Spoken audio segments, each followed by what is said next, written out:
Oke, Bang Kemas. Eh, Gimana tanggapan Abang terkait kasus pidana Pina?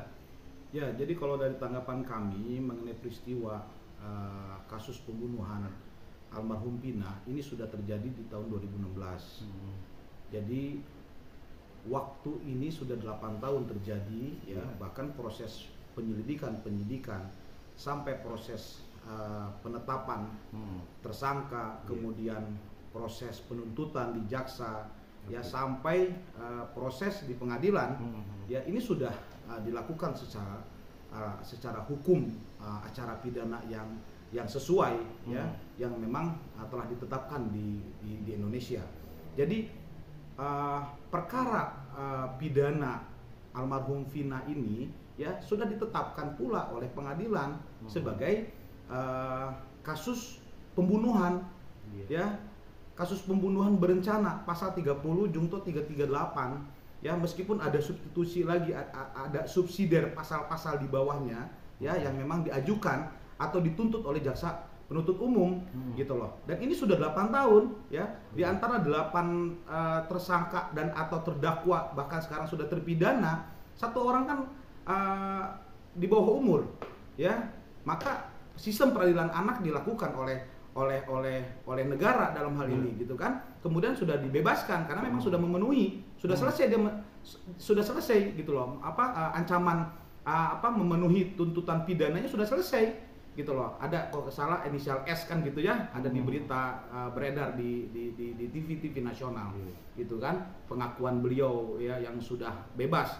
Yang tujuhnya kan sudah masih menjalani hukuman ya, menjalani hukuman yang memang betul prosesnya itu dilakukan secara hukum pidana gitu loh, peradilan di Indonesia ya. Maka proses kasus hukum almarhum Vina ini sudah dilakukan, kalau menurut saya sudah dilakukan secara hukum ya, proses formil ini sudah dilakukan dengan sesuai hukum di Indonesia gitu loh.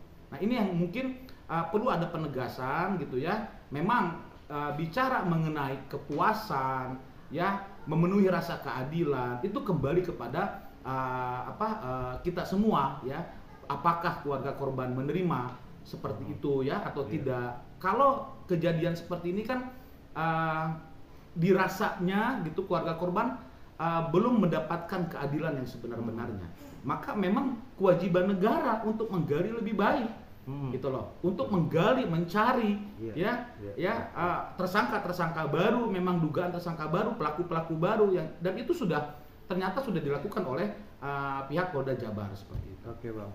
Oke, baik.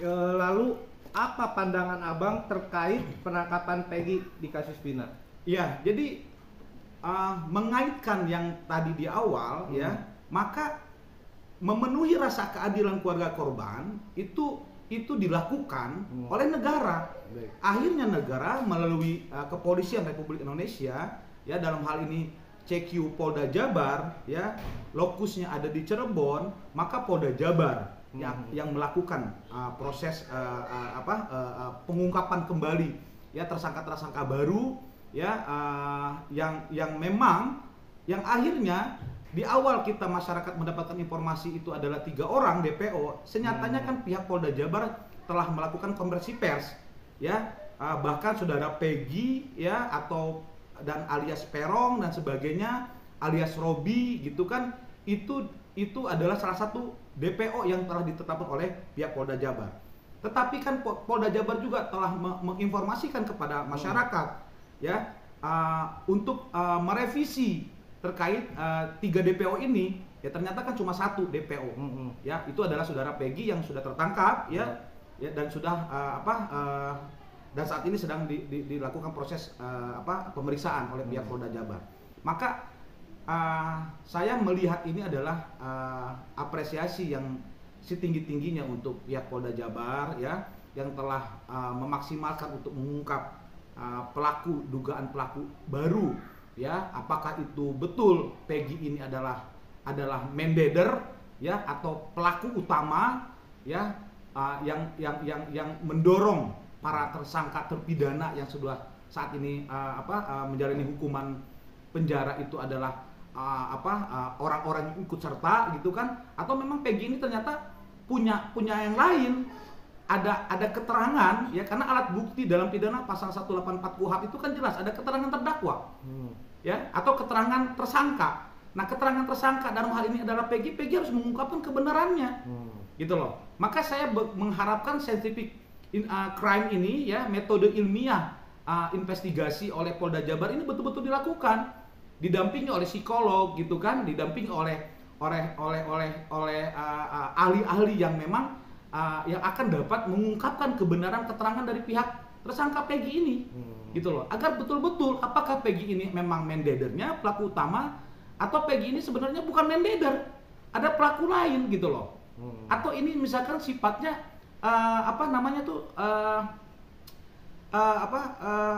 langsung begitu saja terjadi di lapangan gitu. Nah, ini juga kan apakah ada perencanaan ya, apakah memang ini terjadi begitu saja, ini juga harus diungkap oleh pihak Polda. Nah, harapan saya Polda Jabar harus memastikan gitu ya, proses penyidikan gitu kan dari tersangka Peggy ini itu betul-betul transparan ya, yang dapat disampaikan kepada publik ya, memberikan keyakinan dan kepercayaan kepada institusi Polri ya dalam mengungkap kasus ini yang sudah 8 tahun berlalu seperti itu. Dan Peggy ini ya ternyata kan dia melarikan diri ya, yang dari keterangan media yang sudah tersiarnya adalah dia tinggal di Kabupaten Bandung ya, yang diduga dia mengaku sebagai Robi pekerjaan kuli bangunan.